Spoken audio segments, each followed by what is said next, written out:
Good evening, Excellency, ladies and gentlemen. Welcome once again to Cambodia Global Dialogue or Southeast Asia TV. Tonight we'll be touching into a subject that I'm not familiar at all.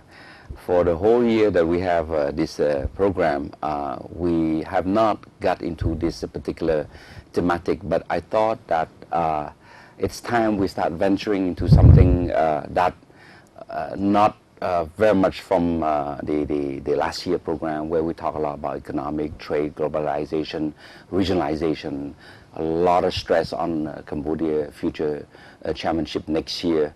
But I think that in the context of developing the country, the issue of governance is very important. And today I decide to have a development partner from the Asian Development Bank who have a big program, you know, in the area of decentralization and deconcentration, to come and have a little introduction a bit into the subject. And we hope that this could help sort of like provide a better understanding on where does good governance, decentralization, deconcentration fits into the larger economic development of this country. I have with me today Mr. Juan Luis Gomez. Juan, can I call you Juan? Yes, please. Yes, okay. Welcome to the show. Thank you very much. It's an honor to be here with you. Yes. Well, Juan, before we get into the subject, perhaps you should say a bit about the background a bit, you know. Very briefly. Yeah. Well, I'm from Spain. Yes. I'm, of course, working for the Asian Development Bank, and I'm Yes. responsible for most of the portfolio of the bank operations in support of decentralization reforms Yes. and local government finance reforms Yes. in the Southeast Asia department. Yes. And that includes projects in Philippines, Indonesia, and right now in Cambodia. Cambodia. Good. Well, you know, the Royal Government Cambodia and the Asian Development Bank, they have signed a 3-year strategic partnership where we focus on various areas, you know, in terms of private sector development, in terms of infrastructure, and D&D is definitely one major component part of that. One, you know, a lot of people talk about D&D like that, you know, like MDG, UNDP, what are all these acronyms, but D&D is definitely something that not everybody know what it is, aside from saying D&D. Right. Perhaps you could demystify a bit, you know, the difference between the first D, which is decentralization, right, and the second D, which is deconcentration. With pleasure. These are definitely complex concepts and complex topics. By decentralization, what we generally understand, Yes, is the transfer of authority, yeah, of decision-making power on public functions yes, to lower levels of government, to Okay. subnational levels of administration and subnational levels of government, Okay. and even to the private sector Oh. in some occasions. Decentralization may involve 3 main different dimensions: administrative, okay, political, and also fiscal decentralization, as it refers to the assignment of revenue sources and expenditure responsibilities across levels of government. When you decentralize Okay. the responsibility to deliver a service, yeah, for instance, primary education, Okay. or vaccination campaigns, oh, okay, or the maintenance of rural roads and the building of new rural roads, yes, what you decentralize is the authority with it. yeah, So you expect subnational authorities to decide on the projects that are going to be implemented, Yes. and on the cost of those projects, Okay. and also execute Okay. their budgets. yeah, The difference with deconcentration yes, yes, okay, is that in deconcentration, we're not talking about a transfer of authority. The deconcentrated functions are just performed by line ministries' offices that are situated at the local level. But the accountability relationships Okay. remains with the central government central level. government. Whereas in decentralization, with decentralized functions, the accountability Okay. is just to the local councils, and from the local councils to their jurisdictions okay, and constituencies. yeah. And since when has the government really started tackle? Because, you know, all along since I was in the government a long time ago, we have the program, the good governance, and we mentioned a lot about it. But where are we now, and when did we start? What's the progress? It's already been a long process in Cambodia, and it started with the law in 2001 for the commune and councils. And it followed with the first elections for communes in 2002. Yes. That initial focus at the commune level Okay. has been recently has received further support with the 2008 organic law on provincial, district, municipalities, and kinds. The current situation, or the focus right now of decentralization reforms, is at the district and municipal level, and of deconcentration reforms at the provincial level of government. Yes. We've come a long way. I think that Cambodia has been able to prepare a very rich and fruitful policy and regulatory framework right now. There's still several elements of it that need to be further development, and we are right now at the core of the first phase of implementation, when the first functions will soon, expected by the end of next year, be decentralized to local authorities, and when the elements of the financing system, the assignment of revenue sources of funds from the central government to district and municipal administrations will be conducted very soon in year 2012. Okay. So we come quite a long way. You know, for me, as I said in my introductory remark, is that this program is all about positioning Cambodia in the region, you know, best practice. How can we make Cambodia more performing? What will be the lesson learned from other country in the region in a similar thematics? From the development side, how do you see the link between D&D, deconcentration or decentralization, as it linked to the effort of the government, you know, to develop its country? And that's the key question, right? What is decentralization going to do for me? Exactly. And and the link or the potential of decentralization reforms rests with the fact that we have a country in Cambodia and in many others around the region where there are sharp differences in the level of key socioeconomic and development indicators. And those differences are also perhaps prompted because the needs of the local populations differ from one province to another. I see. The needs in terms of public health may differ, the needs in terms of primary education may differ, in terms of infrastructure needs. So when you have a system of government that is truly centralized, there is less flexibility to adapt the services that you need to provide in those different areas to the particular local needs and preferences of the population. By bringing local administration and this decision-making power to the local level, they will be more able, that's the promise of decentralization, to adapt their expenditure and the services to the needs of the population. And that community participation on that decision-making process, by selecting the representatives, but also through participatory budgeting and evaluation mechanisms, is what really can help and facilitate that the services that are provided are the ones that are needed at the local level.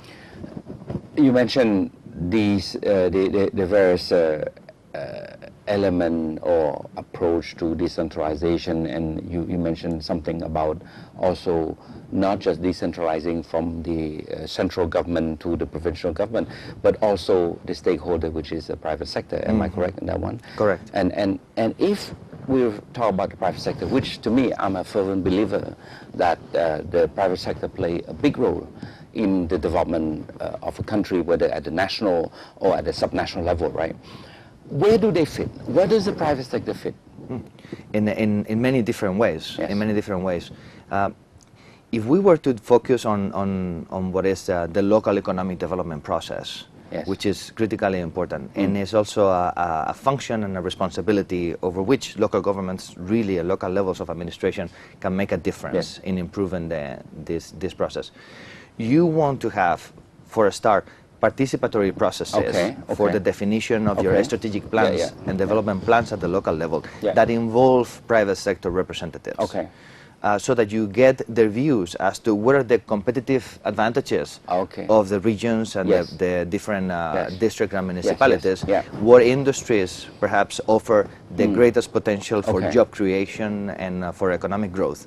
You want to have that, because those are perhaps, in the basis of those competitive advantages, you should actually structure other strategies, like for instance infrastructure provision, or if you could vocational and technical education as well, to serve the needs in terms of young people that are going to join the labor market in the future with the right skills that are needed by those industries. In many different ways. Another aspect in which the private sector is becoming more and more important is on the creation of private and public partnerships. And these are partnerships, associations between the private sector representatives and government at the different levels, mostly for the construction of public infrastructure in many different regimes. Like, for example, after this big flood, we're going to be, this government going to be, you know, under a lot of pressure to not only to rehabilitate the road, but the lesson learned is that, you know, this big flood is a big gauge, you know, to say, how high is that national road? Because until you have the biggest flood, you don't know whether your road is really high enough. But that's the exception on the national road. But there's a lot of subnational road where the role of the private sector can kick in, you know. So this is where you see their contribution, right? Absolutely. There's potential there that needs to be explored. We have seen perhaps these associations between the private and the public sector be more prevalent on larger infrastructure projects. The build and transfer, operate and transfer kind of agreements over which private sector contributes to the investment and the construction of infrastructures, and then they get the right to operate that infrastructure for a certain number of years to recover their investment. Isn't it a sort of BOT? Yes. I mean that would be one of the modalities that we can explore. I think, however, that when we talk about rural areas and local economic development processes, the projects that we'll be talking would be simpler in nature. What is most important, I think, is to form a larger coalition of stakeholders at the local level, to be able to identify what are really those competitive advantages of the locality and how those can be supported with local infrastructure and by other means as well. And is without that association, without the input of the private sector into the local economic development plans, then we almost guarantee that there will be no success. Other stakeholder, the commune themselves, the commune chief, the commune council, where do you see an empowerment for that process? By all means.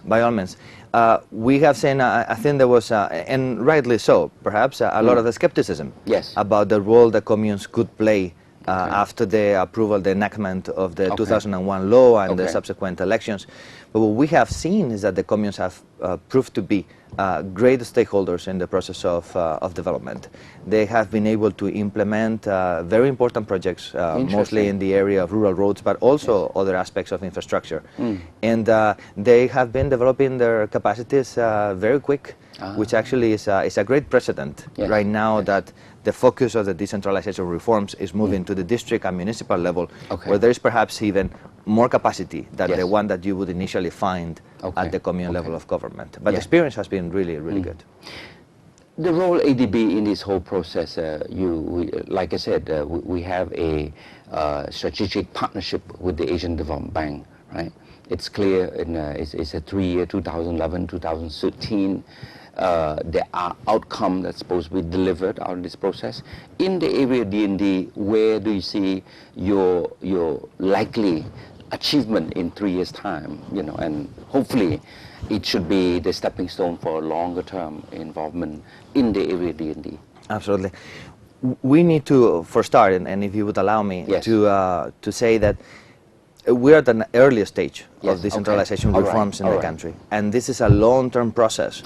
This is not a project. This is a process that is... it's a process. I like it. It's a process. It's a process. And there's no ideal stage either. There is no model that we can bring from some other country and transplant to the Cambodia. Best practice we do, no? Best practices we do, exactly. And I think that one of the advantages of Cambodia right now is that they can learn from the experiences of countries in the region that have undergone rapid processes of decentralization, like the Philippines or Indonesia or others, and learn from those experiences as well.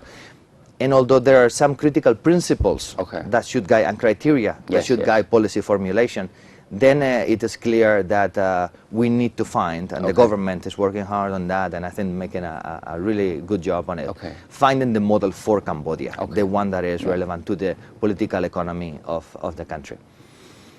Having said that, the ADB, of course, has committed long-term support to this process of reforms.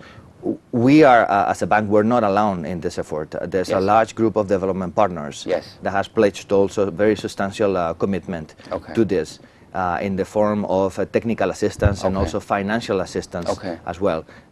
There's been a long-term engagement from agencies of the United Nations system, and right now bilateral donors are taking, and for a few years already, a very important role as well, like the German cooperation or the Swedish cooperation as well.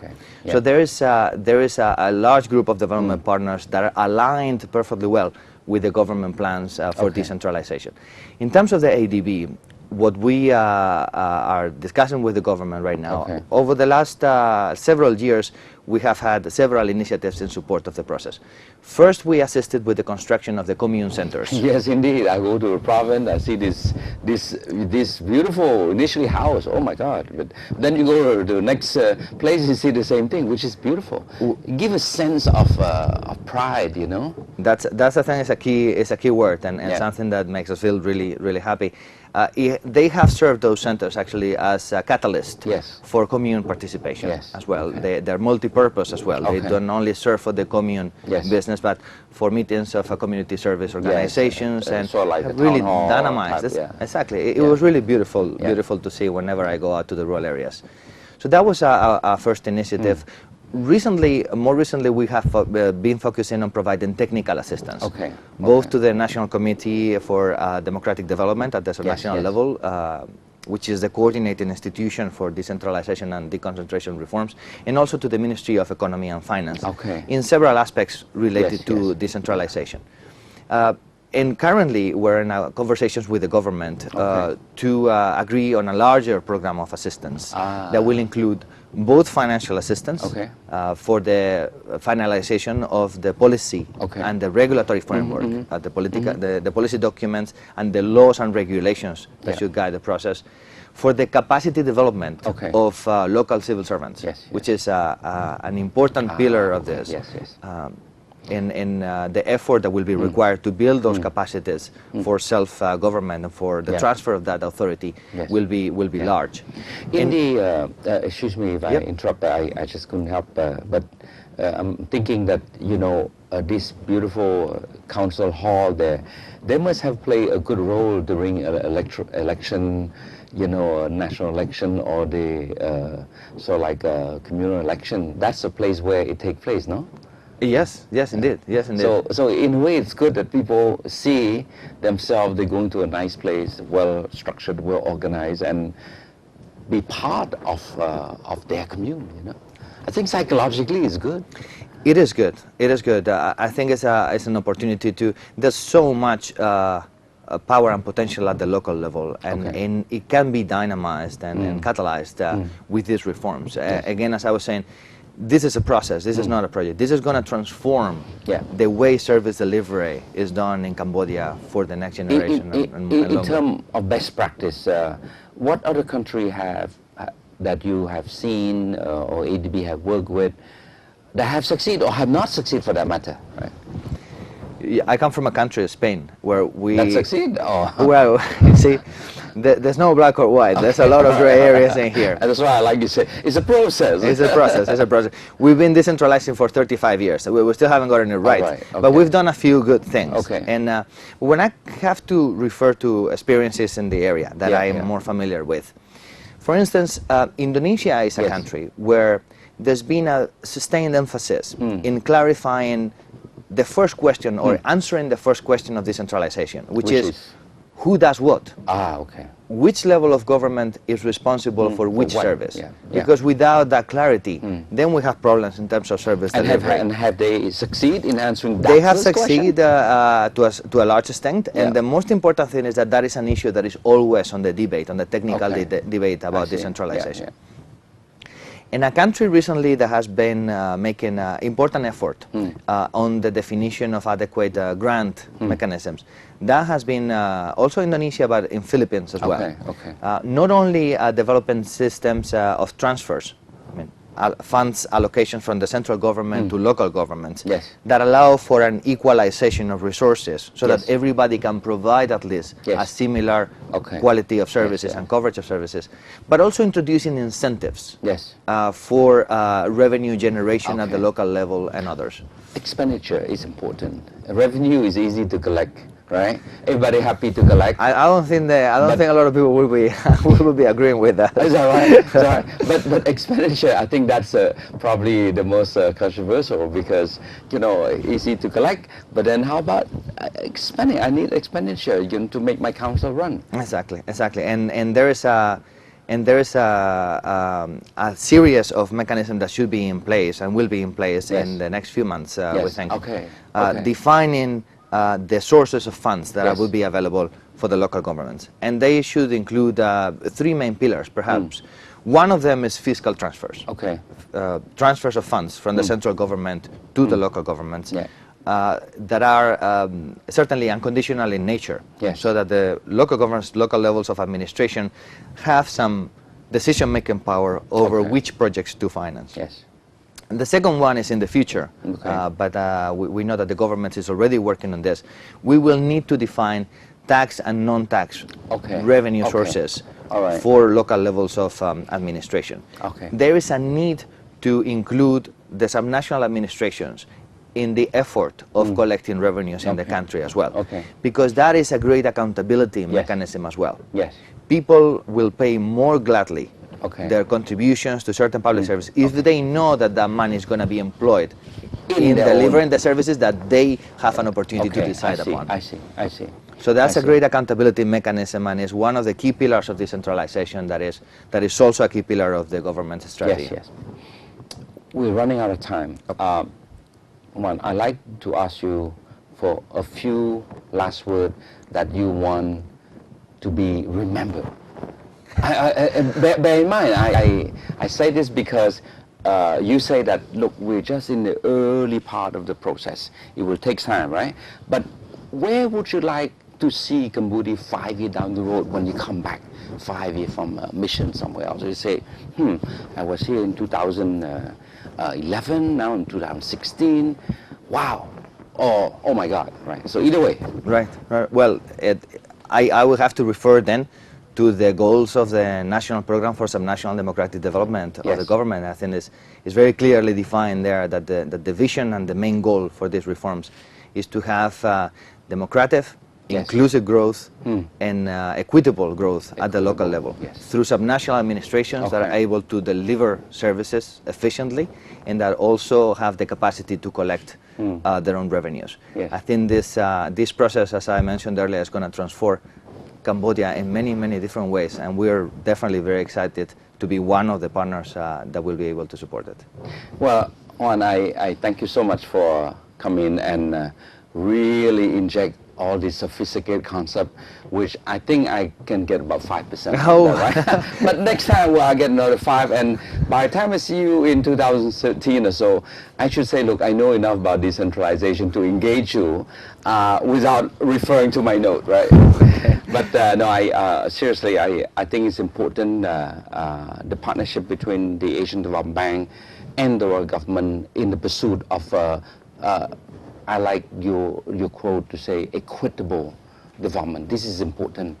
Cambodia is primarily an agrarian society. It means that most of our people live in the countryside, and we will. It's just a matter of will. We will succeed in this deconcentration, decentralization process for the better, because the service we should be rendered is out there for the 80-some people percent of the Cambodian people who live in the countryside. So I think on that note, I want to say thank you for coming to the show. Thank you very much. And I hope to see you again next time. Yes. Hopefully before 2013.